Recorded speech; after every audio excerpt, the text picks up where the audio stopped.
దేవుని చిత్తానికి వ్యతిరేకంగా నువ్వు నిర్ణయాలు తీసుకున్నప్పుడు, దేవునికి వ్యతిరేకంగా నువ్వు అడుగులు వేస్తున్నప్పుడు సైతాన్ నీ కోసం అన్ని ఏర్పాట్లు చేస్తాడో అనుకోకండి.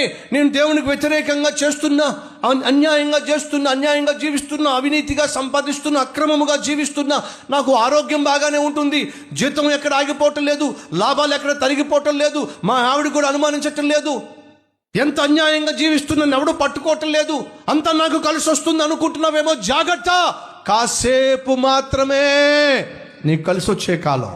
ఆ తర్వాత ముందుంది నాయన ముసళ్ళ పండగ. ఉన్నారా మన మధ్య దేవునికి వ్యతిరేకంగా జీవిస్తూ కూడా చలామణి అయిపోతున్నారు వారు? ఏమీ కాదు, ఏమీ కావటం లేదు అనుకుంటున్న వారు ఉన్నారా? ఆగో, పెను తుఫాను నీ కోసం కాచుకుని కూర్చుంది. భయంకరమైనటువంటి తుఫాను నువ్వు ఎదుర్కోబోతున్నావు.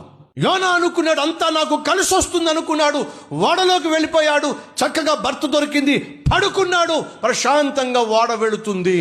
దేవుడు యోనాతో అంతకుముందు మాట్లాడేవాడు, మాట్లాడే దేవుడు కాస్త మాట్లాడడం మానేశాడు.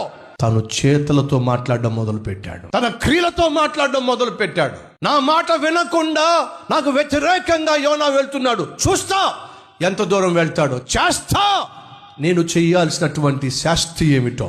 దేవుడు యోనాతో మాటలతో మాట్లాడడం మానేసి చేతలతో మాట్లాడుతున్నాడు. మన మధ్య ఎవరైనా దేవుడు చెప్పింది ఒకటి, దేవుడు జీవించమన్న జీవితం ఒకటి, నువ్వు బ్రతకాల్సినటువంటి బ్రతుకు ఒకటి, కానీ ఈరోజు నువ్వు చేస్తుంది చూస్తుంది సంపాదిస్తుంది అంతా కూడా దేవుడికి వ్యతిరేకం అయితే వినో, దేవుడు దిగిరాబోతున్నాడు, దేవుడు నిన్ను ఎదుర్కోబోతున్నాడు.